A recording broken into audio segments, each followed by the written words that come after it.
एक बार फिर आपका बहुत बहुत स्वागत है आपके अपने YouTube चैनल अत्रि एकेडमी पर। वीडियो में इस भाग में हम पढ़ रहे हैं कक्षा 8वीं के विज्ञान विषय का छठा अध्याय दहन और ज्वाला। और इससे पहले हम 2 वीडियो अपलोड कर चुके हैं, जिनमें पहले वीडियो में हमने पढ़ा कि दहन किसे कहते हैं और दहन के साथ साथ दाह्य पदार्थ क्या होते हैं। दूसरे वीडियो में हमने सीखा कि दहन के लिए आवश्यक शर्तें कौन सी हैं।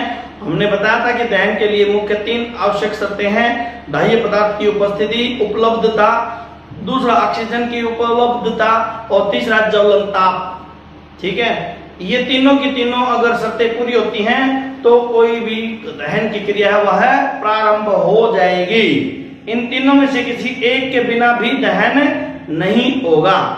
सेकंड पार्ट में हमने पढ़ लिया है दाह्य पदार्थों को अगर आग में से निकाल दिया जाए तो आग बुझ जाती है। ठीक उसी प्रकार अगर जलती हुई आग में से जलती हुई आग को ऑक्सीजन की आपूर्ति बंद हो जाए, ऑक्सीजन मिलना बंद हो जाए तो भी आग बुझ जाती है। ये तीसरा वीडियो है। इस वीडियो में हम देख रहे हैं ज्वलन ताप किस प्रकार से आग को नियंत्रित करने में योगदान देता है या क्या होता है। देखिए, हम बढ़ रहे हैं ज्वलन ताप के बारे में। ज्वलन ताप क्या है? वह न्यूनतम तापमान जिस पर कोई दहनशील पदार्थ, दहनशील मतलब दाह्य पदार्थ जो जल सकता है उसको दहनशील या दाह्य पदार्थ कहते हैं, जलना प्रारंभ कर देता है या शुरू कर देता है, उस पदार्थ का ज्वलन ताप कहलाता है। यानी आपने देखा जैसे लकड़ी है, कोयला है, वो जलते हैं। हमने देखा भी है एलपीजी गैस वो भी जलती है।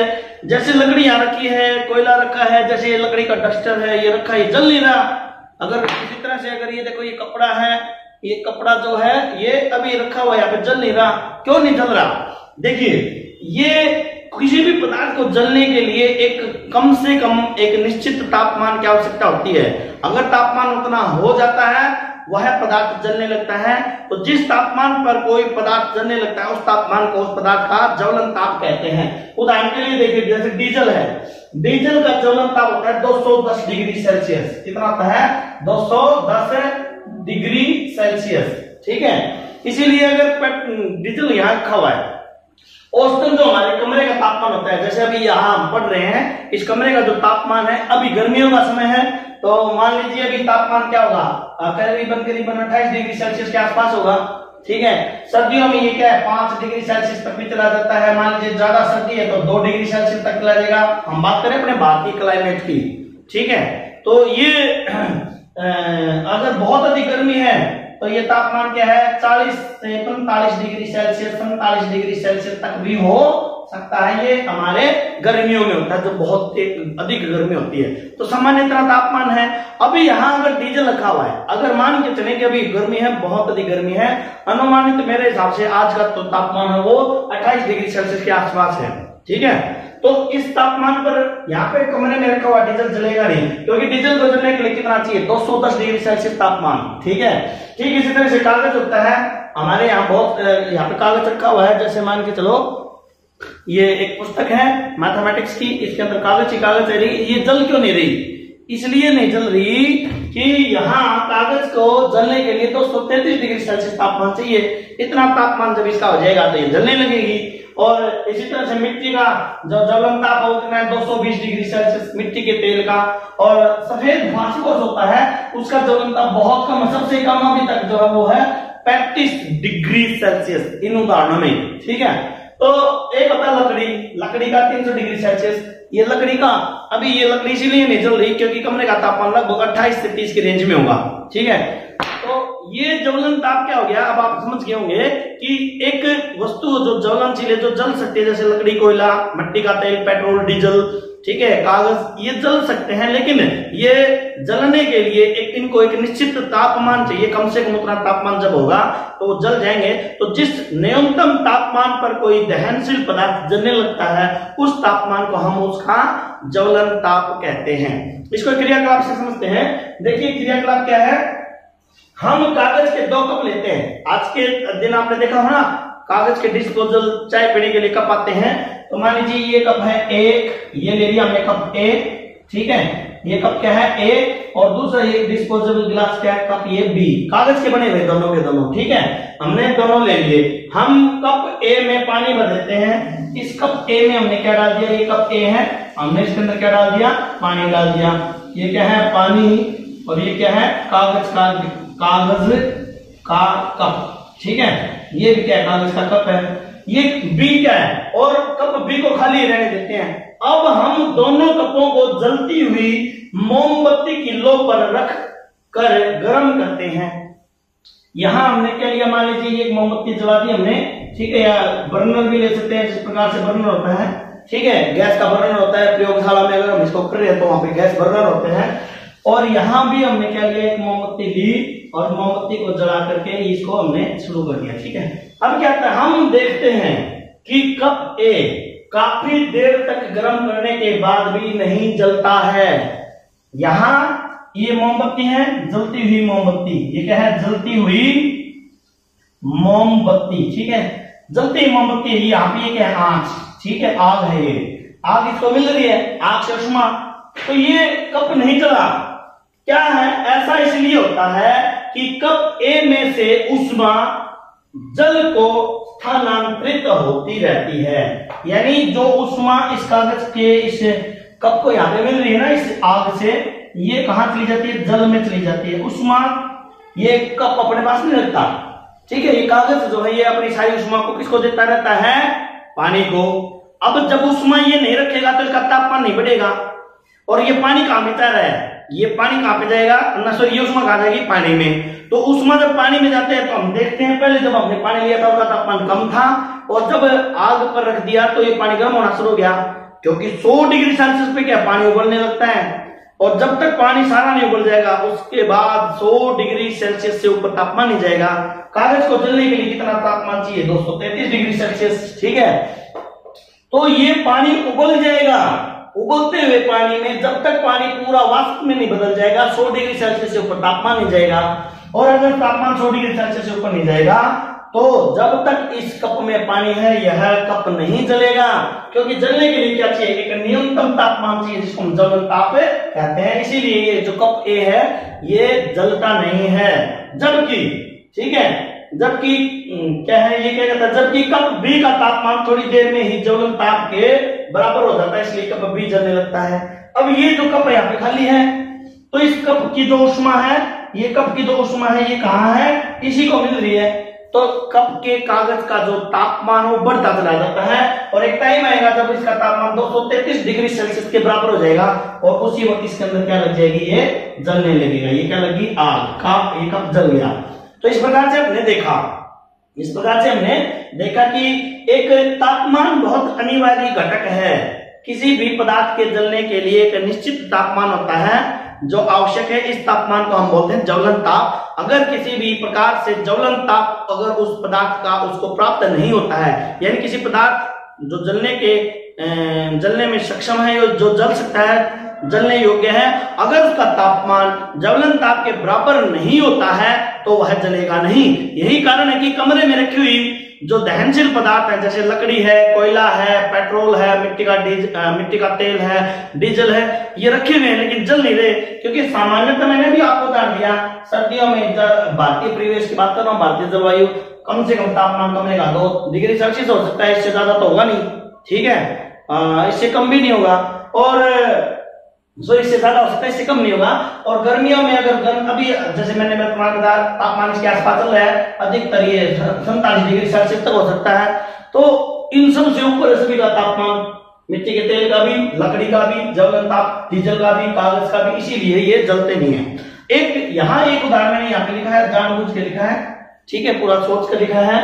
सफेद फास्फोर जो है 35 डिग्री सेल्सियस पे, देखिए यहाँ देखिए हमारे कमरे में गर्मियों के अंदर का तापमान कितना है, 45 से 47 डिग्री तक चला जाता है। अगर सफेद फास्फोरस कहीं रखा हुआ है कमरे में और कमरे का तापमान बढ़ता गर्मियों में अगर वो 35 डिग्री सेल्सियस से अधिक हो जाएगा तो वो क्या है, फास्फोरस अपने आप जलने लगेगा, ठीक है, क्योंकि मतलब किसी भी पदार्थ को जलने के लिए एक तापमान चाहिए, ठीक है, स्पार्क की भी जरूरत नहीं है इसको, तो इसको बोलते हैं स्वतः दहन।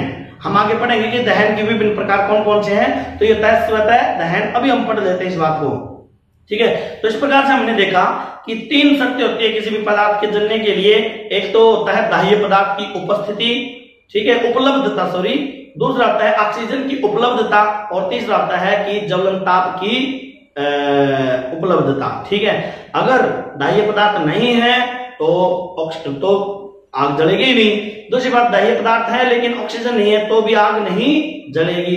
तीसरी पदार्थ, अगर तीसरी स्थिति है, दाह्य पदार्थ भी है और ऑक्सीजन भी है लेकिन ज्वलन ताप का अभाव है तो वो पदार्थ नहीं जलेगा। जैसे मैंने बताया कि कमरे में रखी हुई वस्तु अपने आप नहीं जलती। एक बात और समझाता हूं मैं आपको, जैसे लकड़ी है, लकड़ी के अंदर या कोयले में आग लगी हुई है, ठीक है, जल रही है। आप क्या करते हो, अचानक पानी डाल देते हो और आग बुझ जाती है। आग जलती हुई लकड़ी या जलते हुए कोयले पर पानी डालने से आग बुझ जाती है। क्यों बुझ जाती है?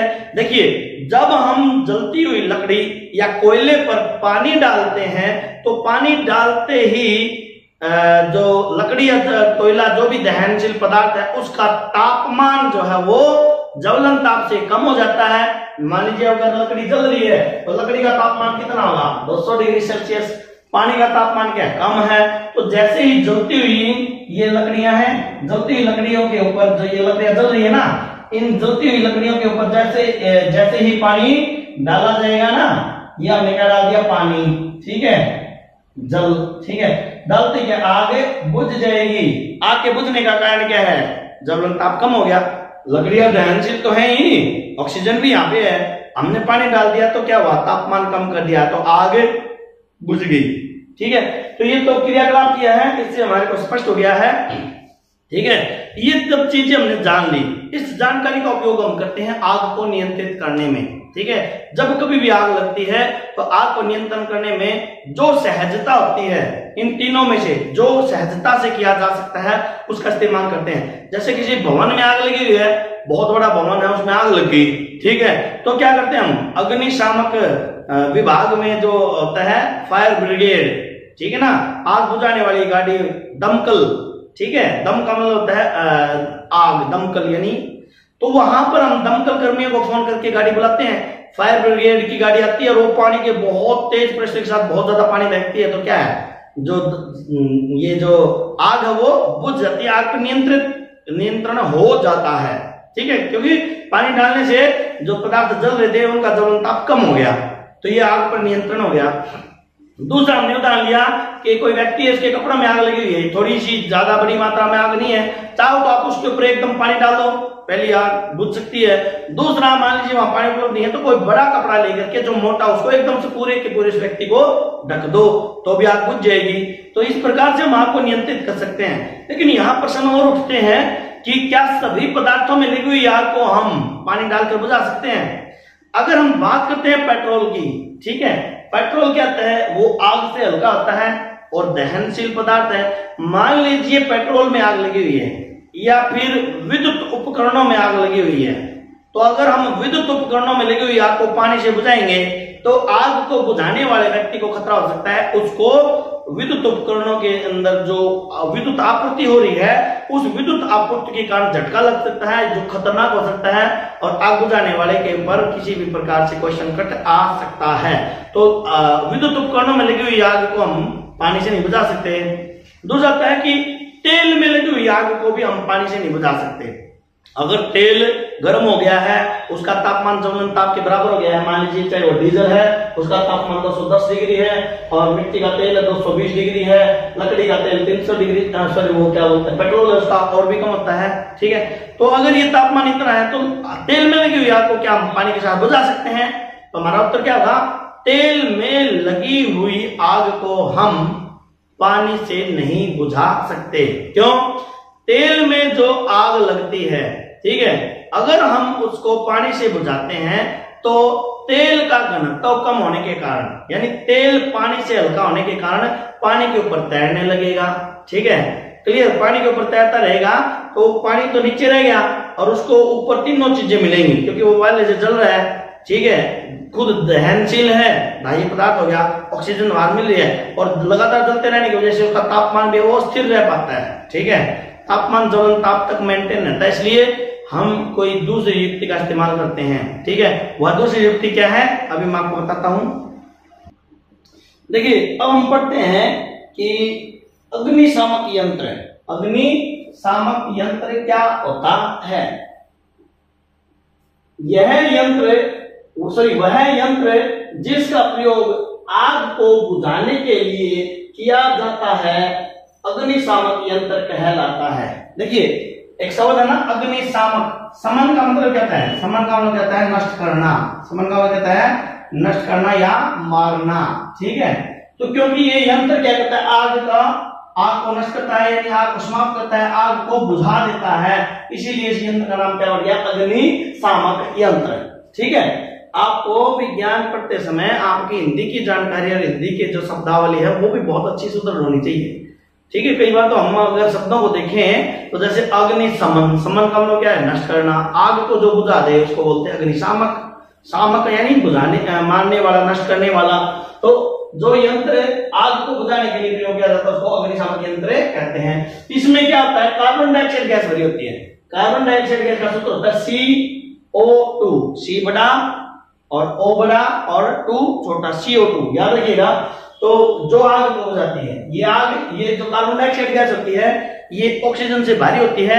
जब इसका अग्निशामक यंत्र का प्रयोग करके इसका बटन दबाया जाता है तो अग्निशामक यंत्र, ये जो चित्र में आपको दिखा रहा हूं ना, इस चित्र में ये जो आपको सामने दिखाई दे रहा है ये अग्निशामक यंत्र है। तो इसके सामने ये जो नॉब है ये, इसमें से जो ये थोड़ा कौन से ब्लैक कलर का है, इसमें से कार्बन डाइऑक्साइड बहुत तेजी से निकलती है और जब ये दहनशील पदार्थ जो जलते हुए पदार्थ के ऊपर गिरती है तो कार्बन डाइऑक्साइड गैस वायु से भारी होती है, यानी ऑक्सीजन से भारी होती है, तो ऑक्सीजन से भारी होती है तो ये दहनशील पदार्थ के ऊपर गिरेगी और उसको एक कंबल की तरह ढक लेगी। जिस प्रकार कपड़ों में लगी हुई आग को बुझाने के लिए व्यक्ति के ऊपर मोटा भारी कंबल या फिर मोटा कपड़ा ढक देते हैं तो ऑक्सीजन की आपूर्ति बंद हो जाती है। जैसे ही कार्बन डाइऑक्साइड जलती हुई वस्तु पे डाली जाएगी तो कार्बन डाइऑक्साइड की एक परत उस वस्तु के चारों तरफ, उस दहनशील पदार्थ के चारों तरफ बढ़ जाएगी और ये ऑक्सीजन के साथ उस दहनशील पदार्थ, दाह्य पदार्थ का संपर्क तोड़ देती है जिससे आग बुझ जाती है। आपसे पेपर में प्रश्न पूछे तो आप लिख सकते हो कि कार्बन डाइऑक्साइड से आग कैसे बुझती है, तो आप ये लिखोगे जब कार्बन डाइऑक्साइड दहनशील पदार्थ पर गिरती है तो ऑक्सीजन से भारी होने के कारण वो दहनशील पदार्थ को, दाह्य पदार्थ को एक कंबल की भांति ढक लेती है जिससे दहनशील पदार्थ का ऑक्सीजन से संपर्क बंद हो जाता है और वह उसकी जो आग है वह बुझ जाती है। अब हम बात करते हैं कि कैसे ये अग्निशामक यंत्र कैसे कार्बन डाइऑक्साइड बुझाता है आग को, ऑक्सीजन कार्बन डाइऑक्साइड कैसे बनाता है। देखिए जो अग्निशामक यंत्र होता है उसमें बहुत अधिक मात्रा में CO2 को उच्च दबाव के साथ छिड़कता है, यानी जो अग्निशामक यंत्र है वह बहुत अधिक मात्रा में एक साथ बहुत तेजी से कार्बन डाइऑक्साइड, यानी मैंने बताया CO2 का सूत्र ले लिया मैंने यहाँ पे, संकेत C capital O capital 2 small, CO2 को बहुत तेज प्रेशर से, उच्च दबाव मतलब तेज प्रेशर से वो क्या करेगा छिड़कता है। तो यह CO2 गैस होती है ना अग्निशामक सिलेंडर में, जो मैंने अभी दिखाया था वो जो सिलेंडर था उस सिलेंडर में ये जो CO2 गैस है या तो ये तरल रूप में, वायु में, ये कार्बन डाइऑक्साइड किस रूप में, गैस के रूप में, इसको जब बहुत ठंडा किया जाएगा और उसको बहुत दबाव दिया जाएगा तो ये तरल रूप में बदल जाएगी। जैसे पानी की 3 अवस्थाएं ना, ठोस, द्रव, गैस। पानी को ठंडा करो तो बर्फ बन जाती है, बर्फ को गर्म करो तो पानी बन जाएगा, पानी को गर्म करोगे तो गैस बन जाएगा। तो इसका उल्टा करके देखो, गैस जब ठंडी होती है तो पानी बन जाएगा, पानी जब ठंडा आता है तो ठोस बन जाएगा। इसी तरह से कार्बन डाइऑक्साइड गैस को जब ठंडा किया जाता है तो वो तरल रूप में आ जाती है। इस तरल कार्बन डाइऑक्साइड गैस को कहाँ है, सिलेंडर में भर दिया जाता है, ठीक है, और वो तेज बहुत अधिक दबाव के साथ भरा जाता है और जब इसका बटन दबाते हैं तो जब वो कार्बन डाइऑक्साइड गैस का दबाव, बटन दबाने से दबाव कम होता है और बहुत तेजी से कार्बन डाइऑक्साइड गैस बाहर निकलती है। तो पहला तो ये हो सकता है कि जो कार्बन डाइऑक्साइड गैस है वो अग्निशामक सिलेंडर में उच्च दबाव पर तरल अवस्था में भरी होती है। पहला तो इस तरह का अग्निशामक यंत्र होता है। कुछ ये आधुनिक अग्निशामक यंत्र तो ऐसे होते हैं, उनमें कार्बन डाइऑक्साइड गैस तरल रूप में उच्च दबाव के साथ भरी होती है, लेकिन कुछ ऐसे रसायन अग्निशामक यंत्र में भरे होते हैं। पहले जो होते थे, पहले समय में तो सिलेंडर में ऐसे रसायन भर देते थे जो यंत्र का बटन दबाने पर आपस में मिलकर CO2 गैस उत्पन्न करते थे। यानी जब अग्निशामक यंत्र का बटन दबाया जाता, दो रसायन होते मान लीजिए A और B, वो बटन दबाते दोनों मिलते और मिलते ही कार्बन डाइऑक्साइड गैस बनती थी। प्राचीन काल में, यानी प्राचीन क्या मतलब अभी कुछ समय जैसे जैसे साइंस विकसित हो रहा है ना, तो सरल कर दिया जाता है हर क्रिया को, ठीक है, आसान और सुविधाजनक बनाया जाता है। तो पहले ऐसे होता था अग्निशामक यंत्र को, अब फिर संपीड़न की क्रिया सीखने के बाद में तरल अवस्था में कार्बन डाइऑक्साइड सिलेंडर में भरे जाने लगी। चलिए वापिस इसी बात करते हैं। तो ये जो पदार्थ होते हैं, जो रासायनिक पदार्थ भरे होते हैं, वो मिलकर के CO2 गैस उत्पन्न होते हैं। जैसे जो एक मीठा सोडा होता है हमारे घरों में खाने का सोडा जिसको बोलते हैं मीठा सोडा, उसका सूत्र होता है NaHCO3, N capital, A small, H capital, C capital, O capital, 3 small, NaHCO3। इसको बोलते हैं सोडियम। ये Na का नाम क्या है? सोडियम। और ये H क्या है? हाइड्रोजन, सोडियम हाइड्रोजन, ठीक है। CO3 को बोलते हैं कार्बोनेट। क्या बोलते हैं? कार्बोनेट। सोडियम हाइड्रोजन कार्बोनेट, ये इसको बोलते हैं हाइड्रोजन की जगह हम बाई भी लिख सकते हैं, sodium by carbonate, sodium by carbonate. चलिए दूसरा एक, जब हम मीठे सोडे में कोई अम्ल मिलाते हैं तो रासायनिक क्रिया होती है और CO2 बनती है। तो हम ध्यान देख लेते हैं क्रिया करके। ये एक HCl यानी हाइड्रोक्लोरिक अम्ल हमने इसके अंदर मिलाया। ये दो पदार्थ जो है वो सिलेंडर में रखे हुए हैं। मान लीजिए ये सिलेंडर के अंदर ये A है, यानी ये A कौन सा है हमारा? मीठा सोडा। और ये जो है हमारा मान लीजिए B है, इसमें क्या भरा हुआ है? HCl। तो इसमें कुछ ऐसी व्यवस्था की गई है कि जब बटन दबता है, ठीक है, ये बटन दबता है और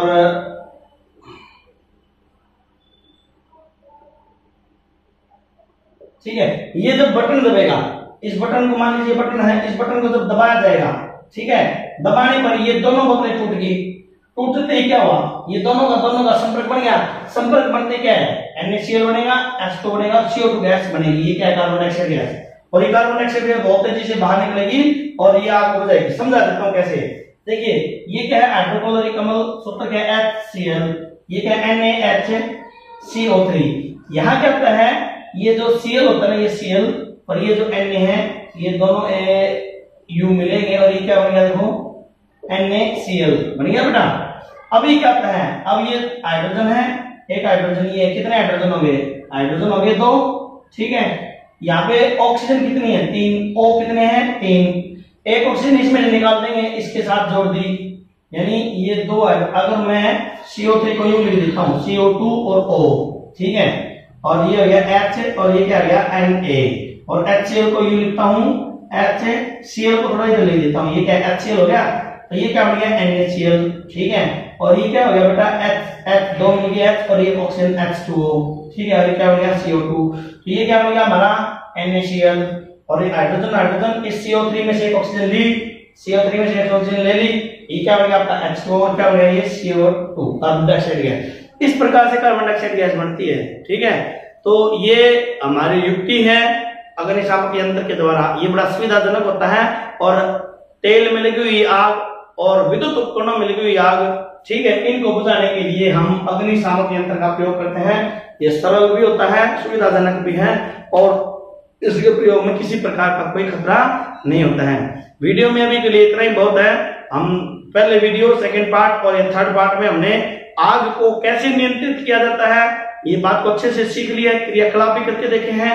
अगले वीडियो में हम पाठ्यक्रम के अनुसार जो अगले शेष बचे हुए टॉपिक है उनको पढ़ाएंगे, साथ मिलकर पढ़ेंगे।